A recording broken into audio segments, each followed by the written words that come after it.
Renfe, un tren de valors, patrocina Tinc un dubte.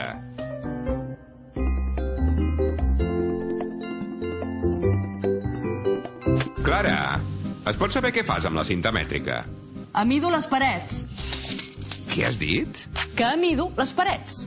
Que no em sents bé? Sí, et sento perfectament, però no t'entenc. Deus voler dir que medeixes les parets. No, mira. Amidar és la paraula correcta i no medir, que és castellà. És un error molt habitual. Per tant, jo no medeixo 1,90 m, no? No, tu fas 1,75 m i encara gràcies, llest. I mesurar? Mesurar?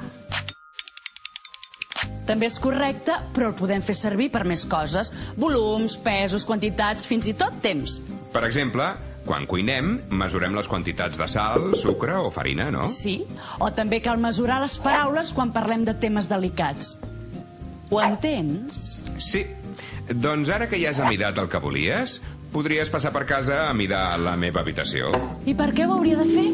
Em vull canviar el llit i he pensat que m'hi voldries ajudar. Doncs no pensis tant. Aquí et deixo la cinta i te la mides tu. Segur que ho faràs molt bé. Tu mateixa.